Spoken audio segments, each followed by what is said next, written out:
All right. We are live. We are live on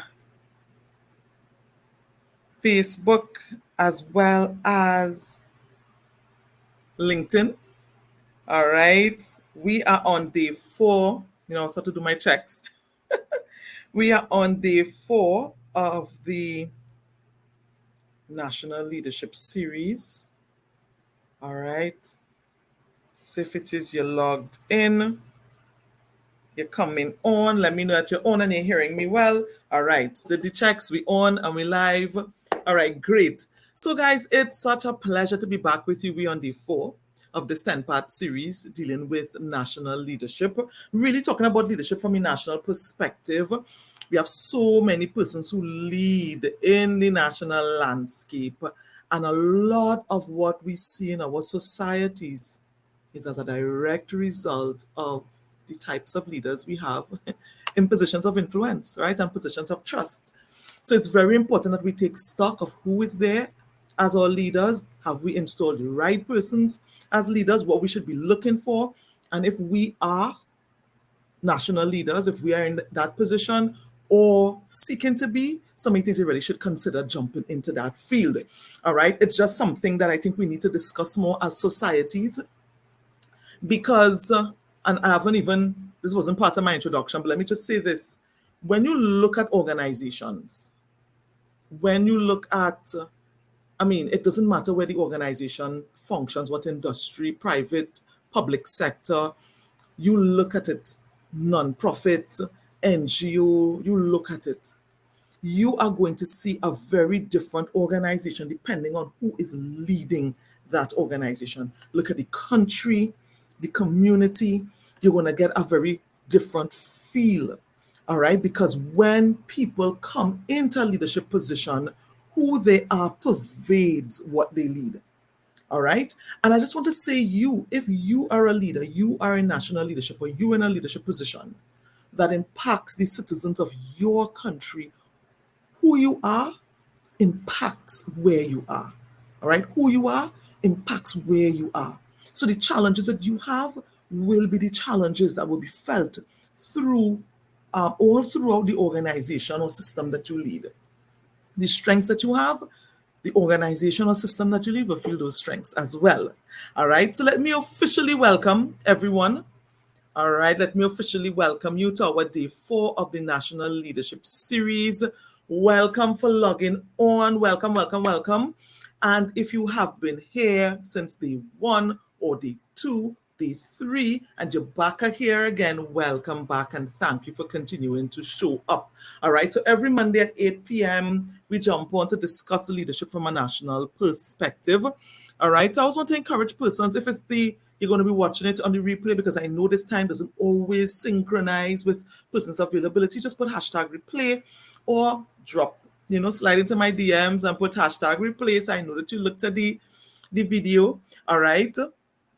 Also, if it is you need to share this live with anyone, share it in any groups, or drop it into somebody WhatsApp to let them know that I am on. And we're talking about some very important matters, not national leadership or leadership from a national perspective. All right. So let me introduce myself. It's always important to introduce yourself for persons who may not know me, who may be looking at the video at some point in time, whether live or looking at the recording after it has passed. All right, my name is Safia Johnson, and I am the founder and CEO of Safia Group. It is a multidisciplinary agency. And I always say that because we have different professionals resident within the agency with different skill sets and expertise. And what we do, we bring all of that together to partner with organizational leaders and their teams, their entities, to really nail their next level of success. All right, you can access any of our services as a standalone or as a combo coming out of Trinidad and Tobago. We have, well, I'm going to say we had, but we still have the tax amnesty. All right, it was supposed to end on Friday, it got extended to the 31st of August. And my team and I, we were busy, really getting people tax returns in under the door, just under the accounting arm of the business. And we saved quite a lot of taxes for our clients, right? That's a big point of celebration for us. We always treat our clients' funds, their business, their people as if it's ours, all right? So what we would want for ourselves, that's exactly what we do for our clients, right? So if at all you want to connect with me on the area of accounting, human resource, strategic planning, or leadership development, or a combination of them, then I want to encourage you, head to my website, safiajohnson.com, and click on the Start Here tab, and you can schedule a free 15-minute consultation with me. All right. And we can chat more about where you are, where your organization is, and what you would like to achieve and the challenges that you're experiencing. For me, it's about problem solving. That is where, to me, it is at. All right. And solving big problems. Not everybody can solve big problems. Not very many consultants in their career have gotten to the levels of CEO, had to manage difficult boards and understand what it is when you have a whole set of stakeholders really coming at you and having to balance those stakeholder interests, or operating in a state agency where you have all the political I don't want to say interference, but you also have the political desires also to balance. There's so many things. So many persons come into this space not really understanding what it is to sit in some of those hot seats. But I have been there, and I work with a team who is very experienced and very passionate about what they do. So regardless of the size of the problem, we are able to treat with it. All right. So schedule an appointment and we can discuss that more. But why I'm here today, we want to talk about this national leadership. And you all know who we talk about, and I'll just say it again. And I told everyone I'll say it again every session. All right, who we are talking about. All right. And while I'm doing that, you can just drop in the chat where you're from, which country you're from. All right. I love to see where persons are from, even if it is you're watching the replay, put in the chat which country you're from, or even let me know via my direct message, all right, where you're from. And also, if at all, you've been getting any gems or anything that makes your mind, tick or wonder or look at something from a very different perspective, certainly comment and let us know, or just put an emoji or like, love, anything like that. Just let me know how the live is going for you, the information that is shared. One person met me and said, Safi, I'm seeing what it is you're doing. And he said the information pretty heavy. Pretty heavy. And I said, yes, we're talking about national leadership. When it comes to leadership of our nation, it is heavy stuff. Because we're not just talking about a 4-year horizon or a 5-year horizon. The decisions we make today will impact our children and grandchildren and great-grandchildren even after we have left this planet. All right? Nice, Debbie. Nice to see you logging in. Thank you so much. So it's so important that we take it as a heavy topic. And we really look at it from that perspective, because we don't ever want to take light anyone or any position that has the opportunity to impact our country's future. No, it's a heavy topic. So we're going to talk about it from here. It's heavy, but we can deal with this. We can deal with this. All right. So yeah, we're jumping in. So let me just touch again. Who are these leaders at the national level? When I speak, who I'm referring to, anyone with responsibility to serve the public in some form or fashion. Anyone at all. And I will tell you this, even, let me give you a for example. Hi, Aka. Lovely, logging in from Miami. Lovely to see you on. I will tell you this. Let me just give you a for example. When I say anyone who has responsibility to serve the public in some form or fashion, let's just say we go into a public office, as I had the opportunity to do, would have been last week. And at 3 o'clock, no, a couple of weeks ago, by 3 o'clock, no one was there. No one was there. And then I had to go back. And when I went back, again, I went probably a little bit earlier, let's say about 2 o'clock. So persons were there. But when you look around the space, it's almost as if the waiting room where members of the public come in is like a storeroom. There's a ladder there, a box of old stuff thrown about, and just the very feel. You don't get the sense that they are preparing to receive the public in that space. And then I started to think, who has responsibility for this space? Who has responsibility for ensuring that it looks in a particular way that would be conducive for the service that they provide? Does anyone think about that? Does anybody care about that? Who is the one that has to hold people to a particular standard? Why is it that staff is able to leave at 3 o'clock with no recourse? Why does that happen? Who is the one responsible? And while we can blame government, it is just to blame government. What I want us to understand, don't only look at the politicians. Yes, we're going to look at the politicians, but not only the politicians. There is a whole system in a society. There is an entire system. There is an entire system of serving the public. And there are different leaders in that system. And every leader, if each leader in that system takes responsibility for their team, for what they're supposed to provide, and to provide that service at a high level consistently, the country would be in a better place. So that we wouldn't have issues in various government ministries where persons, they know they have to get to work for 8 o'clock, they're going to come for 9:30 and still sign at 8 o'clock. And if someone comes 9:45 and signs 9:45, the person who comes at 10, they're upset because they can no longer sign 8 o'clock because the person before them put the truth and put 9:45. Who has responsibility for knowing and treating with, knowing that the staff walk in at 9:30 for work that's supposed to start 8, but signing at 8 o'clock? Entrenched systems. There are leaders all in those systems that we have to pay attention to.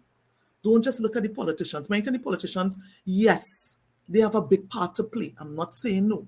But I don't want us to only focus there and not focus on all the leaders. And if you are a leader in any of those systems, you have a responsibility to serve the public at the very best of what you can do with your team and inspire and require of your team that they do their best. So when we talk about leadership and a national perspective, it includes the politicians, yes, but not only them. It includes every single layer of leadership that has responsibility for serving the public. All right, we don't want anyone to get off scot-free. If you are there, then you have to do what you are supposed to do. All right, we want to be able to, I don't want to say demand good service, but the point is, at some point in time, if I am a public leader or I am a leader in that system, at some point in time, I have to access service from another public office. And then I go and I experience what I dish out to people, and it's not pretty. All right, so we want to do our very best. So anyone with responsibility for serving the public in any form or fashion, anyone with responsibility for an area, service, product that is of significant public interest. Then we have the politicians, all right? Then we have it could be an all arms of government, be the executive branch, opposition, legislative branch, local government structure, all of them.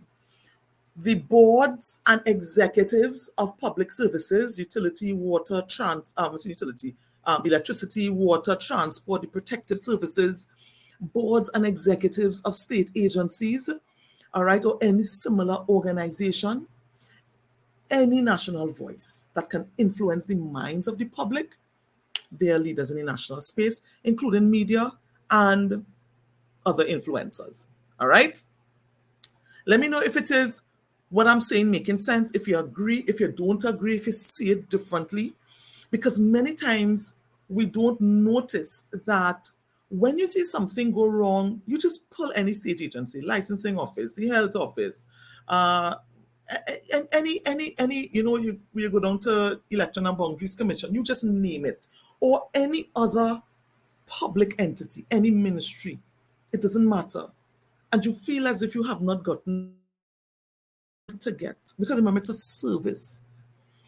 There is a reason for that. There is somebody in that process that dropped the ball. And many times there are leaders in there that are nameless, faceless, the ones who are creating the issue. All right. So I'm bringing awareness, but also if you are a leader in any of these spaces, for you to get this information and put it into practice. All right. So you can be a stronger leader and make a greater impact. Definitely, that lack of accountability is a big big one. And then it always starts with lack of accountability is going to be a learned trait in a particular organization. If there is no accountability by any of the leaders, then who then can hold someone else to accountability? If the apex leader, which is what we're going to talk about tonight, if the apex leader is not submitting themselves to some level of accountability, then it's very difficult to require accountability of the leaders under you. All right? And so last week we shared on building influence as a leader in the national space. And if you have not seen any of the videos, because we did 3 videos so far, they are on the YouTube channels at Safia Johnson Leaders Chat Room. You can check them out as well. We have some other really good videos. So today we're talking about these 6 principles every apex leader should master. The 6 principles every apex leader should master. I just want to talk quickly about that apex leader. And who is an apex leader? So the apex leader, just as the word says, apex, sits at the pinnacle, the highest point of an organization. All right? And so in a private sector or even in a public sector organization, you're going to find CEO might sit as an apex leader. You're going to have the prime minister is an apex leader.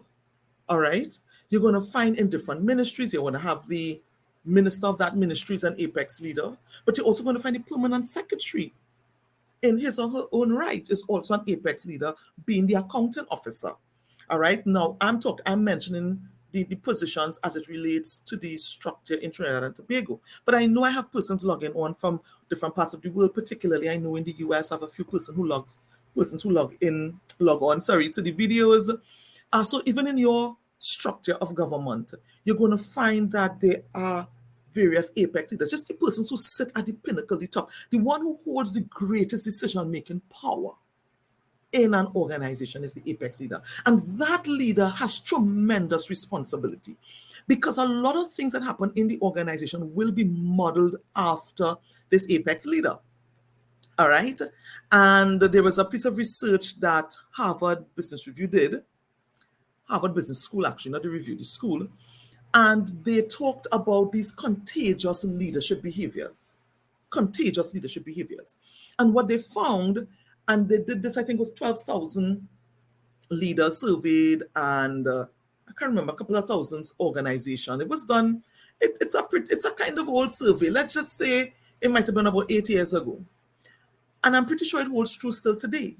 What they found is that the particular characteristics, traits, but more so behaviors that leaders display, the apex leaders, the leaders that sit at the top of the organization, both positive behaviors and negative behaviors are seen throughout the entire organization, and they multiply as they go lower down the organization.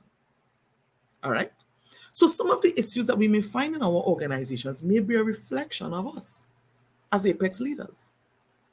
All right? It may be a reflection of some of the challenges we struggle with, because don't forget, as an apex leader, you cannot divorce yourself from the challenges that you face, because you are human. You are going to face challenges. You are going to have weaknesses. And I often tell my clients, weaknesses don't make you weak. Weaknesses make you human.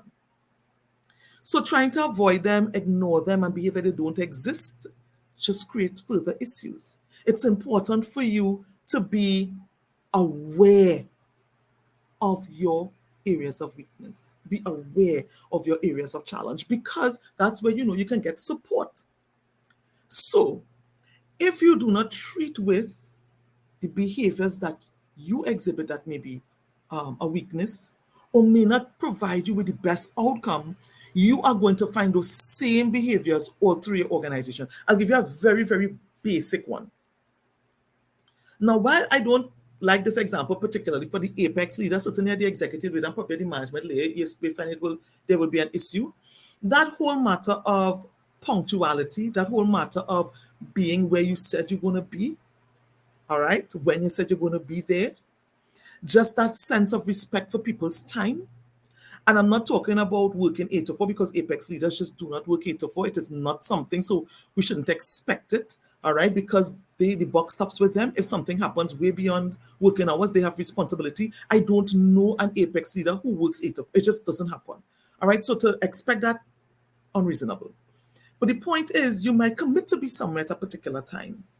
And if it is you treat being where you said you would be at that time nonchalantly, the rest of your team will. They're going to treat each other like that. They're going to treat customers like that. They're going to treat vendors like that. They're going to treat their bankers like that because they would be modeling behavior. That's essentially what the Harvard research said. All right. So as the apex leader, there is a lot of responsibility upon you. So I just want to talk about the 6 keys. All right. I'm not going to go into it in a lot of detail. I'm just going to mention it. And we are going to delve into a few of them later on in the series. All right. So these 6 keys particularly are structured like this within the Sapphire Group arena. All right. When we work with clients, especially at the CEO level, at the apex leadership level, these are the keys that we help clients focus on, and they are very, very effective. All right. So we're going to look at them in 2 domains. The first domain is establishing the leadership around you. Establishing the leadership around you. A leader can only be as effective as the people he or she surrounds themselves with. Full stop. A leader can only be as effective as the people he or she surrounds themselves with. So establishing the leadership around you, very key. We're going to talk about that. There are 3 components under that. And then the second component that we're going to talk about is advancing the leadership within you. Advancing the leadership within you. Because when you start to advance the leadership within you, you are able to attract more and more effective leadership around you. All right. So the 2 go together.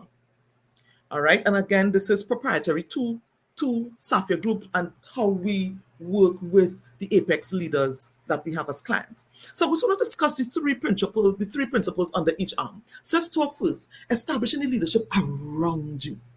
All right. There are 3 P's: the people, the principles, and the process. All right. What you need to master is you have to be able to identify and secure the right fit leaders to surround you. And these right fit leaders, they are not just people who you find easy to work with, but they are the right people based on the culture, environment, and season of the organization's life and what it's seeking to achieve. All right? It's important that you understand that. While you can have people around you who will be, your right hand, the ones who you feel you can trust and you can depend upon, just sticking to those same people over and over can start to create difficulties for you in the organization. It can start to feel like a bit of a mafia, all right? And it's so important that you always find the right people to surround you. You can only be as effective as the people around you. All right. And so you don't only want to think about people who would tell you yes. I often tell clients, the higher you go, the less people are willing to tell you the truth.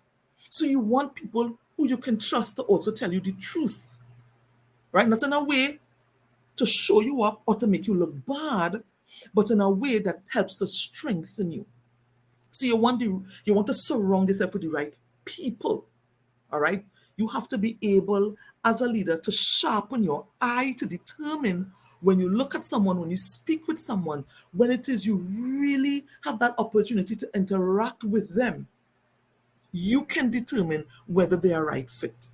In order for you to determine if they are right fit, you have to know what you need, right? There is a video that I have, the hidden truths, the hidden traps that many CEOs fall snare to.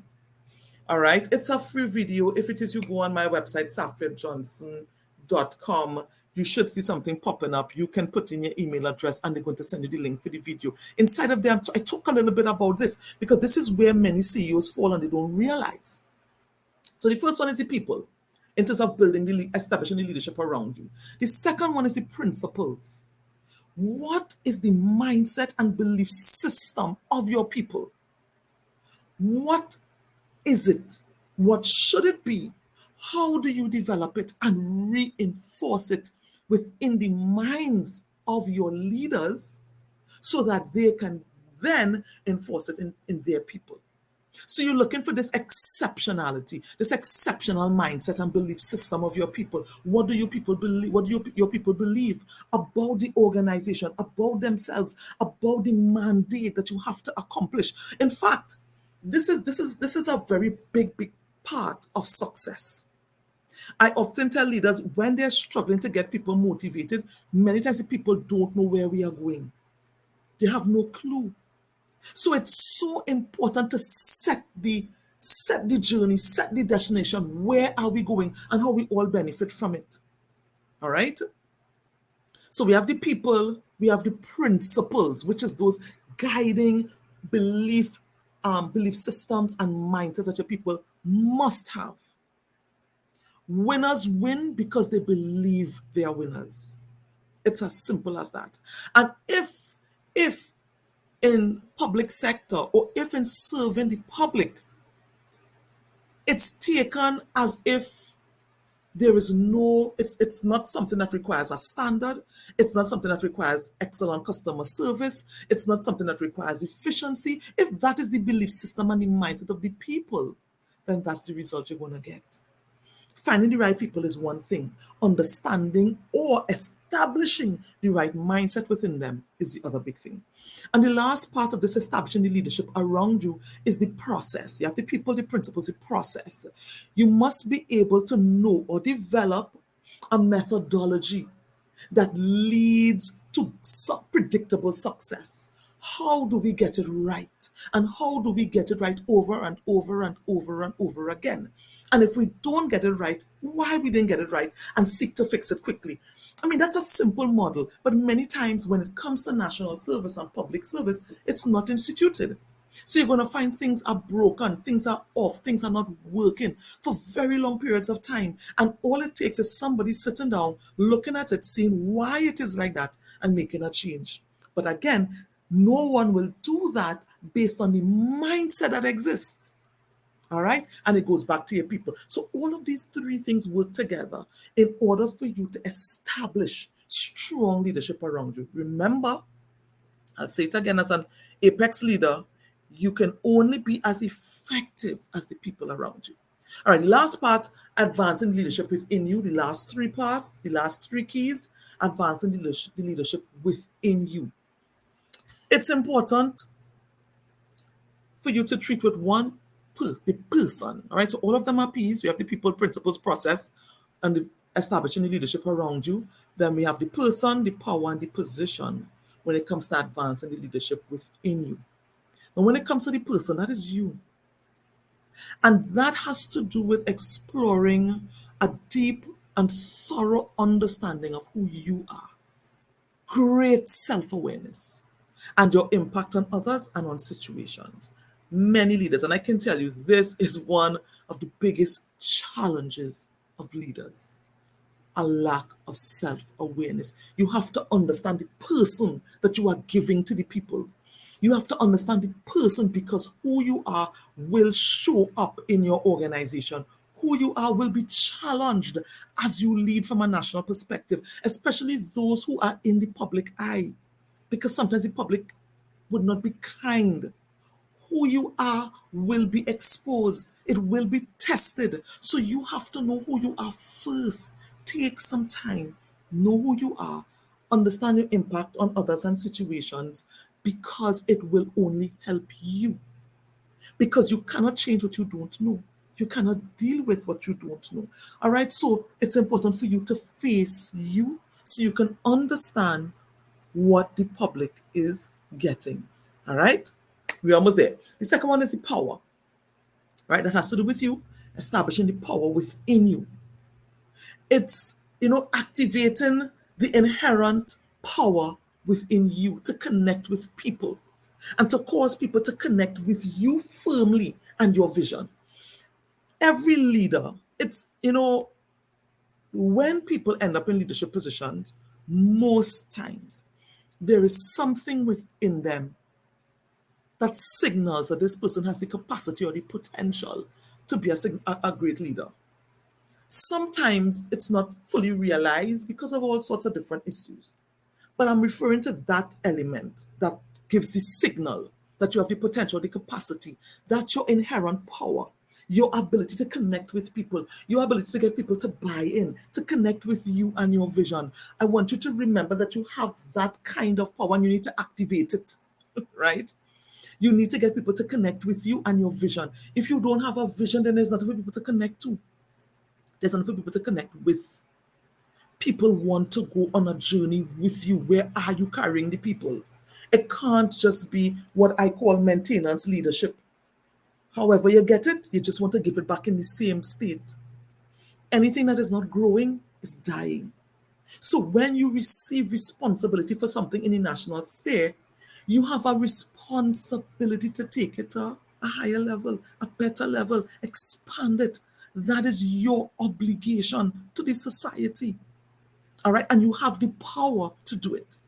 All right. The last one is position. So we talked about the person, the power, the position. It's important for you to delve really into the role that you play as that apex leader in the development of your leaders and your people. Because every apex leader will have a row of leaders under them. And leading leaders is very different from leading persons who are not in leadership. All right, you cannot treat the two as the same. You're going to get very different outcomes. So you have to come to terms with your position, your role that you play now to your people, to develop them, to take them to another level. Remember, the origin of the word leadership has to do with taking someone to a place that they have never been before. All right, and that is the position that you occupy. Not just your position title, it's far beyond that. It is far beyond that. It is your role, the role you play in the development of your leaders and your people. All right? So let me recap very quickly. We're dealing with apex leaders and the 6 keys that they should master. Establishing the leadership around you as an apex leader, because you're only as effective as the people around you, and advancing the leadership within you, because based on what leadership is emanating from you, you would either repel people or you're going to attract them to you. You're going to repel excellent people or you can attract excellent people to you. All right, you can repel people who just on mediocrity and lazy, or you can attract them to you. Remember, people do not leave organizations, people leave people. And so the 6 P's, all right, people, that's for the leadership, establishing leadership around you. The people, the principles, and the process. Very, very important. The people, their mindset, and the methodology. All right, what they are going to use to get this job done. And then establishing the leadership within you, the person, the power, the position, which has to do with who you are, because who you are will be revealed. All right? Don't forget your inherent power to connect people to you. You are not a leader by chance. All right? And then your position, which is the role that you play in developing your people. All right? Leading leaders is very, very different from leading people who are not leaders. All right. Hi, Summer. Thank you so much for logging on. I appreciate the feedback. Yes. Yes. Thank you so much, my sister. So, guys, I'm going to wrap up. I actually have a flight tomorrow morning, so I have to go and finish pack. But I wanted to jump on because I committed to do this National Leadership Series, and I'm very excited about it. Very, very excited about it, just to discuss some of these matters with us as people. All right. And let me tell you this, many of the persons who follow me or in your sphere, they are national leaders. They serve at some level. All right. They influence minds at some level.